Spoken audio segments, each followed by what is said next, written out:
Merhaba, Sinem Saklıksoloji'ye hoş geldiniz. Bu hafta modanın ötesinde bir hikayeye giriyoruz. Resmi ünvanı Kaşmir Kralı, gayri resmi ünvanı Solomeo'nun filozof patronu bir adamdan bahsedeceğim. Brunello Cucinelli.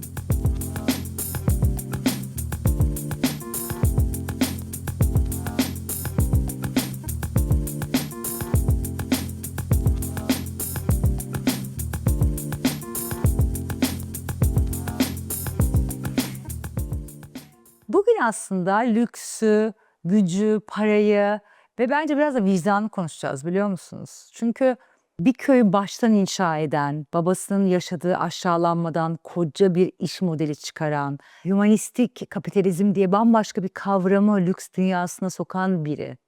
Hazırsan seni yine İtalya'nın Umbria tepelerine, küçücük bir köye götürüyorum. Brunello Cucinelli 1953'te İtalya'nın Umbria bölgesinde Castelliggione diye küçücük bir köyde doğuyor. Ama gerçekten tam anlamıyla bir köy hayatı burası. Böyle toprakla iç içe, kalabalık bir aile, böyle tek bir ev, tarlada geçen günler.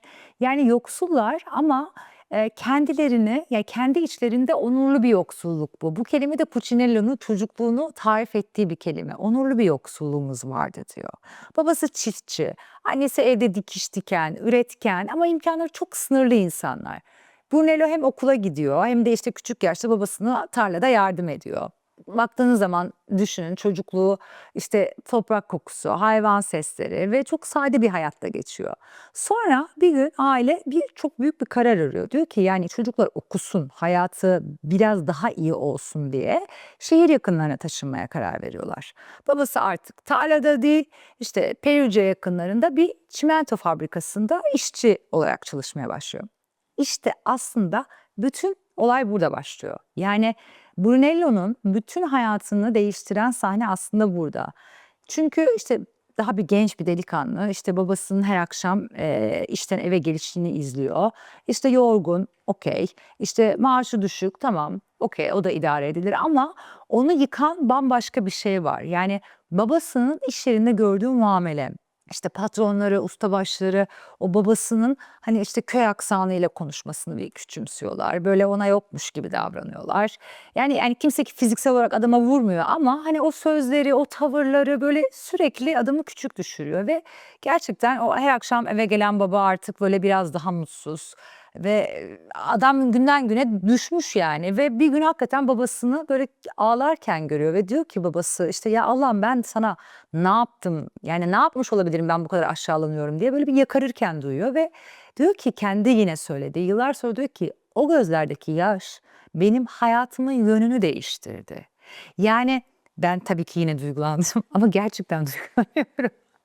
Hayatımın amacının yani insanlara hem ekonomik hem de moral kazandırmak olduğuna karar verdim diyor. Yani hem para kazandırayım ama moralleri de olsun. Yani bugün bizim o hümanistik kapitalizm diye konuştuğumuz şey aslında kitaplardan değil. Yani bir oğlun babasının haysiyetinin işte incindiğini gördüğü o anı hayatın merkezine koymasından doğuyor. Yani bir lüks marka kurmuyor aslında. Yani gerçekten babası için asla kurulmamış bir şirketi hayatının gecikmiş cevabı olarak kuruyor. Anlayacaksınız niye öyle olduğunu. Gençlik yıllarında mühendislik okumaya başlıyor. O dönem için tabii ki çok güvenli, işte çok mantıklı bir seçim, prestijli, işte doğru bir yol yani. Fakat kısa bir süre sonra fark ediyor ki okuldayken yani o zihni o formüllerden çok böyle daha çok sorularla meşgul. Yani işte iyi bir hayat nedir, iyi bir iş nedir, işte insan onurlu çalışmanın neresinde olur? Yani derslerden çok böyle felsefe kitaplarına çekildiğini hissediyor. Ama tabii bir taraftan da hayat gerçek yani felsefe seni düşündürür ama faturayı ödemez. İşte tam o zamanda da İtalya'da hazır giyimin yükseldiği bir dönem. Yani o işte hani Benetton'un renkli trikolarla dünyayı salladığı dönem ve hedefini çok net ortaya koyuyor. Diyor ki Kaşmir. Yani ve o yıllarda Kaşmir böyle biraz daha işte yaşlı, ciddi, sıkıcı böyle koyu böyle bir kategori yani koyu renkli falan bir kategori. Pahalı ama heyecansız bir kategori ve diyor ki Brunello yani çok basit ve radikal bir şey yapıyor. Kaşmiri renkle buluşturuyor aslında. Yani o Benetton'un renkli dilinden ilham alıyor. O sofistike kaşmir iplikleriyle onu bir karıştırıyor. Cebinde 500 liret, yani kabaca bugün işte 500 eurosu. Ama bir de fikri var tabii ki. Yalnızca kadınlara renkli kaşmir kazaklar yapacak. Ama çok iyi, pahalı ama ulaşılamaz değil. Yani bugünkü yerinde değil aslında. Yani o zaman daha absolute luxury segmentinde. İplik alması lazım, para yok. Ve yıllar sonra hala kendisini de duygulanarak anlattığı bir sahne var. Diyor ki kaşmir tedarikçisine gidiyor. İşte yaklaşık 20 kilo ekru renk kaşmir istiyor. Bundan da aslında maksimum 60 tane kazak çıkarabilir. Adam ona bakıyor ve diyor ki tamam okey veririm sana diyor. Ama verecek de adamın parası yok. Onu nasıl söyleyecek? Adam diyor ki okey. Yine benim tüylerim gerçekten diken dikiyor. Bende başka bir sıkıntı var. Neyse. İlk paranı kazandığında ödersin diyor. Yani seni tanıyorum ya sen iyi bir adamsın. İlk paranı kazandığında ödersin diyor. Yani ve kendisi yine şöyle anlatıyor. Diyor ki aslında o gün sadece iplik almadım. İlk gerçek güven kredisini de aldım diyor. Çok çok önemli bir şey. Ve ilk yıl 53 tane kazak siparişi alıyor. Allah'tan zaten 60 kazaklık şeyi var. Ve bir de renk meselesi var tabii çok önemli. Çünkü elinde birkaç kadın kaşmir kazağıyla boyahaneye gidiyor. Orada Alessio diye bir adam var ve bu kaşmir boyama işinde böyle acayip iyi bilinen bir usta yani. En iyisi.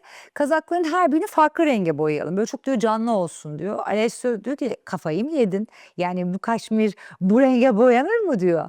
Brunello uğraşıyor evet öyle böyle anlatıyor falan böyle epey dil döktükten sonra İtalyanların inadını tahmin edebiliyorsunuzdur.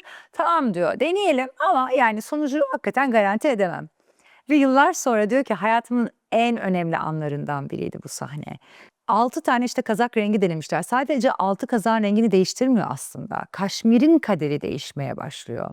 Sonra işte fuarlara gidiyor. İşte bayağı çalışıyor. Kendisine işte satın alacak müşteriler arıyor ve hatta ilk fuarlarda standı kalabalık görünsün diye insanlara müşteri gibi gezmeleri için para ödediğini anlatıyor. Yani hani kimsenin aslında bunu kullanmadığı bir dönemde içgüdüsel olarak perception management yapıyor. Yani hani lüks önce zaten algıda kuruluyor ya bunu çok çok önce sezmiş bir oyuncu.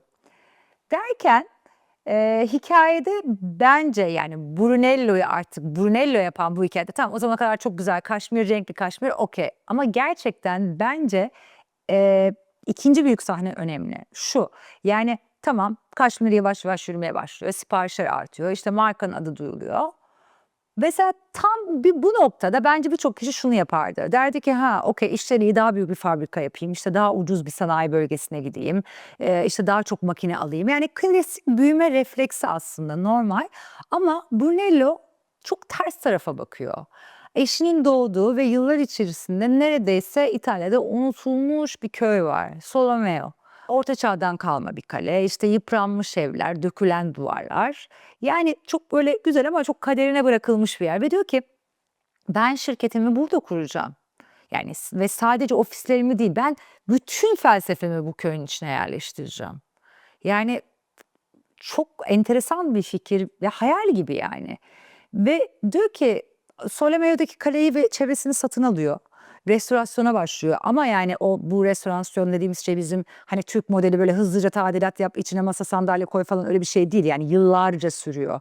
İşte bu tarihe saygılı taş taş üzerinde yeniden konan falan inanılmaz yani çok uzun yıllar alan bir dönüşüm ve kaleyi şirket merkezi haline getiriyor. Köyde bir tiyatro yapıyor. Yani açık hava gösterileri var, konserler oluyor, sohbetler oluyor. Yani düşünebiliyor musunuz? Bir şirkette çalışıyorsunuz, bir köyün içerisinde ve her şeyle. Ve yani burada şirket sadece ürün üretmiyor, bir hayat biçimi üretiyor. Bağlar, bahçeler, yürüyüş yolu ve en önemlilerinden biri tabii ki içerisinde bir zanaat okulu var. Yani gençlere terzilik, örme, el işçiliği öğretiyor. Yani zanaati hani ucuz bir iş gücü gibi değil. Yani öğrenilen ve değer veren bir meslek olarak yeniden tanımlıyor. Dışarıdan baktığınızda çok romantik görünebilir. Yani ama işin stratejik tarafı çok daha net yani. Eee, Üretimi ucuz bir ülkeye taşımak yerine çok kolay yapabilir bunu. Umbria'da, Solomea ve çevresinde tutuyor ve kısa vadede tabii ki maliyeti çok yükseltiyor. Ama uzun vadede baktığınızda kopyalanması çok zor ve köklenmiş bir marka ruhu yaratıyor. Çünkü bir fabrika binasını yarın başka bir ülkeye taşıyabilirsin ama bir köyü o işte tarihiyle, tiyatrosuyla, bağlarıyla birlikte taşıyamazsın. Yani Solomeo tam da bu yüzden Brunello için bir adresin çok ötesinde. O onun dünya görüşü ve şunu söylüyor aslında, diyor ki benim lüks anlayışım hani sadece müşterinin üzerinde gördüğünüz o giyside değil. O giysinin üretildiği yerin onurunda, ritminde. Yani çünkü adamın çok net bir çizgisi var. Mesela çalışma saatleri, iş saati iş saatinde yapılır ona göre. İşte akşam belli bir saatten sonra işte mailler, mesajlar, trafik falan öyle bir tarzı yok. Mesela maaş tarafında da çok benzer bir tavrı var. Sektör ortalamasının çok üzerinde maaş ödüyor insanlara ve bunu hani harika bir yan hak falan olarak değil, diyor ki ya bu bir insan onurunun bir parçasıdır diyor. Bir de tabii ortam meselesi var. Yani şimdi çoğumuzun kafasında böyle işte fabrika veya işte üretim alanı dediğimiz zaman imaj çok nettir. İşte floresan ışıklar, hani gürültü, telaş, baskı. Yani Solome'deki atölyelere inanamazsınız. Kocaman büyük pencereler, acayip ışık alan, nasıl ferah, acayip estetik mekanlar.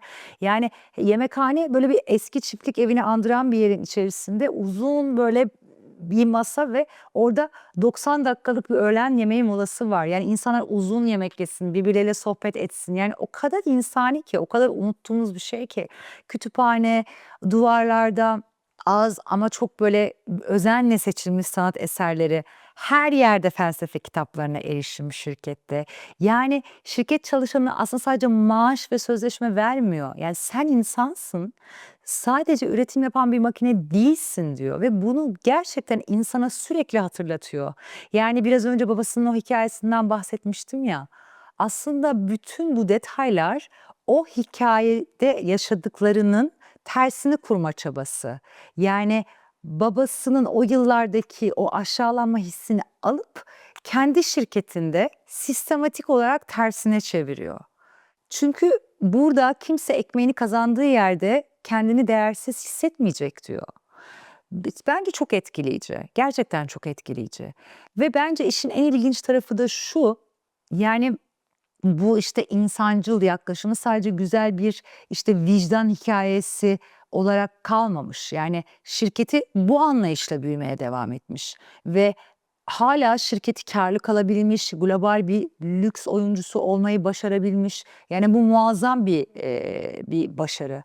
Şimdi tabii bir de bu felsefenin ürüne nasıl yansıdığına bakalım. Çünkü yani ürünlere ve vitrine bakmadan tabii ki hikaye eksik kalıyor. Şimdi Brunello Cucinelli deyince aklımıza ilk ne geliyor? İşte çok sakin bir renk dünyası, işte bejler, taş tonları, yumuşak griler.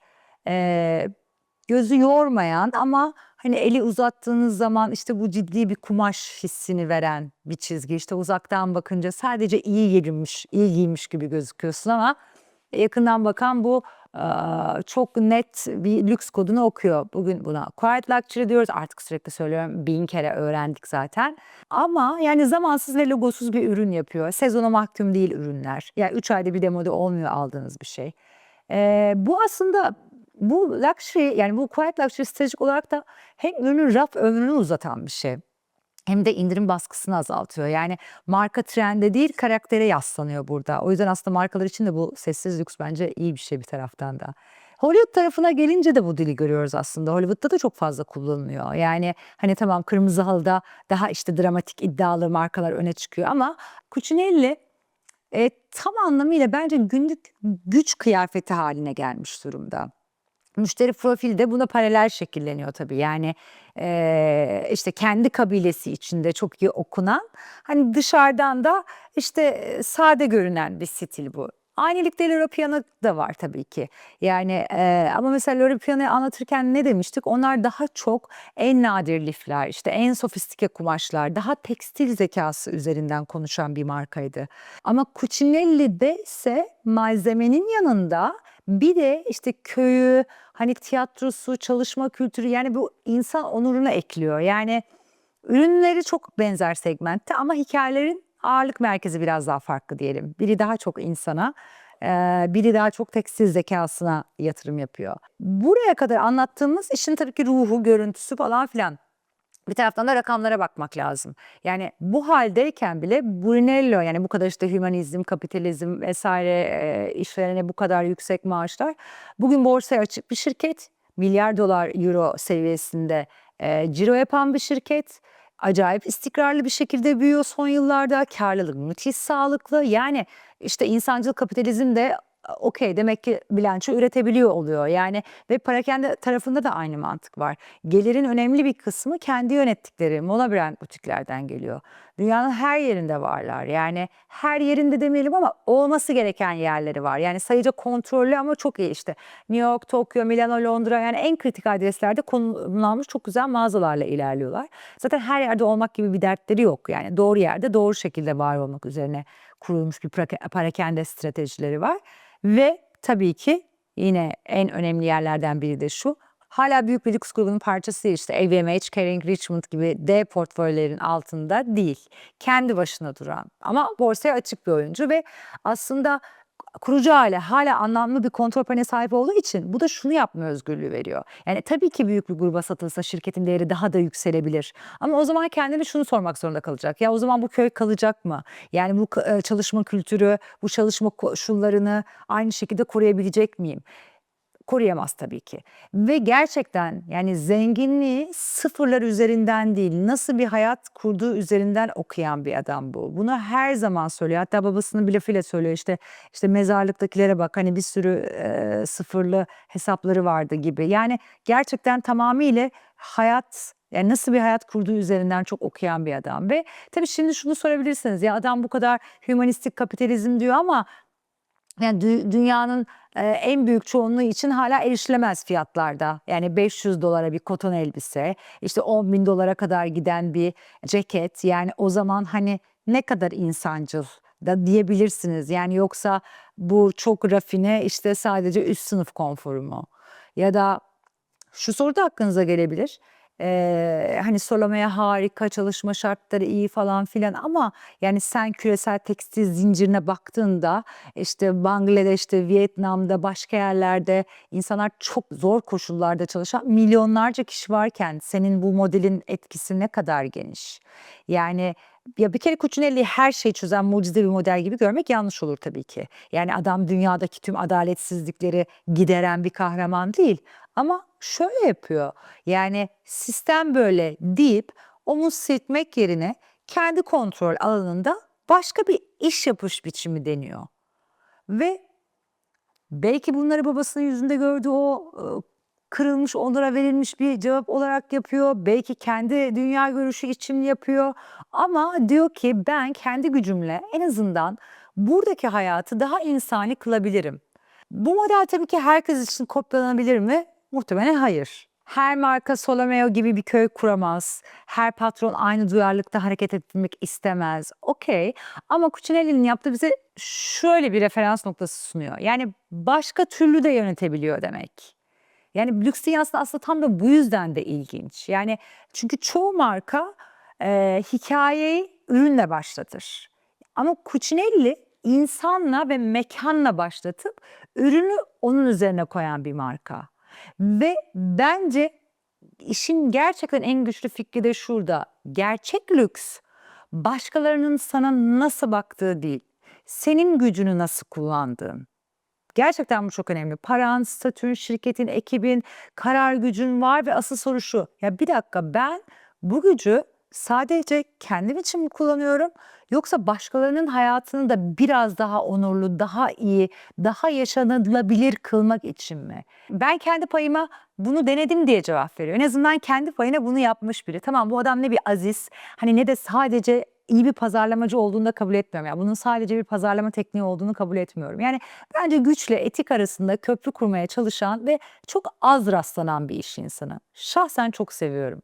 Ve bence bu lüks hikaye bize şunu hatırlatıyor: lüks sadece satın aldığın şey değil, kabul ettiğin ve fonladığın değerlerin bütünü. O yüzden hep diyorum ya, yani neye para verdiğinizi gerçekten bilin, araştırın.